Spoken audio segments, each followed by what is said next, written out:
Okay, we're going to talk about the different kite sizes to use for different lessons. We often get asked which size kite to use, which is fine. Always ask if you're not sure. We'll just cover a little bit on the kites we've got available.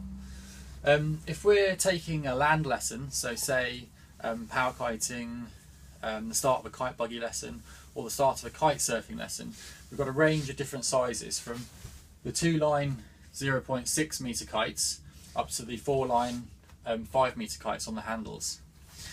Whenever I take a lesson, I'll always try and use the smallest kite I can get away with. If it's 10 to 15 knots, I'll probably use a 1.5 metre, possibly a 2 metre if the guys are really big and quite heavy. There's very little advantage of taking a bigger kite. Firstly, it's going to knock the confidence of the person flying it because it's going to have a lot more power. Secondly, most importantly, the bigger kites are much slower, so they're actually more difficult to learn with. You can't learn the control if the kite is moving very slowly through the sky. It's a lot easier and safer to use a smaller kite, which is more nimble. You can learn about the wind window with a lot more control and a lot safer. It's not going to pull anybody around.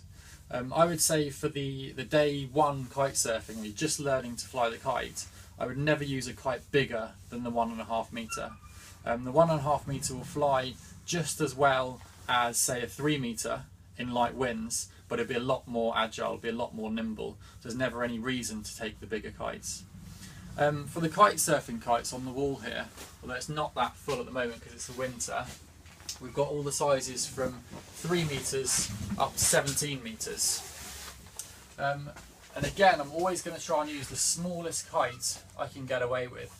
If it's day one and I'm body dragging, I'm very rarely going to use anything bigger than an 8 metre. If the wind's light, then an 8 metre is going to fly as well as a 12, 14 or 16 metre. And I'll be able to throw it around a lot more, actually learn how to fly it rather than just trying to keep it in the air. And if it's a day 2 or day 3 or bore control lesson, I'm always going to try and use something a lot smaller than I'd be kite surfing on myself. So if it's a 15 to 20 knot day and I would be kite surfing on a 12 metre, if I was riding personally, I'd probably be looking at taking my students out on an 8 metre. So we're always looking to try and use technique rather than power.